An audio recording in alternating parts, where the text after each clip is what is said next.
question here. How long have you been doing this? Probably since 1963. Okay, and what started you in 1963? Well, in 1961, I went to the first reenactment battle of First Bull Run on Manassas. Okay. And I liked that. In 63, I was old enough to get a uniform and all that. Before that, Gettysburg in 1963, I was 16 years old. Okay.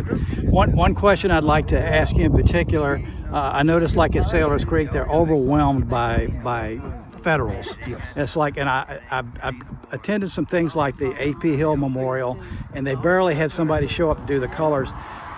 Do you see that? It's like a problem getting enough representation from the southern side? No.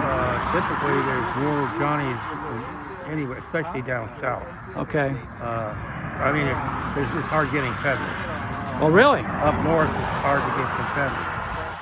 I wouldn't have thought that yesterday, looking over at the battlefield. No, but again, that's a different story. It's the 160th anniversary. You got all these battles going on. Yeah. People could only take one weekend off, so next weekend is Appomattox. Right. Okay. So that's going to be the big event. Okay. Do you mind having your name on film? Craig Carroll. Craig Carroll. Craig Carroll. Greg, you look pretty sharp. I mean, it's like you look like the real deal. I may be fairly authentic equipment, but I'm too old to be so.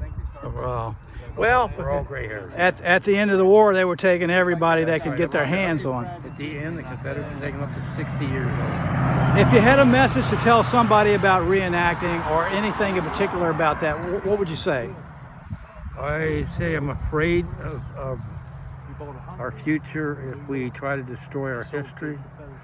That history will always repeat itself, and it depends on your views. If you want to repeat or you want to do something about it. So this is why probably most of us are involved in this, because we're interested in American history. Well said, sir.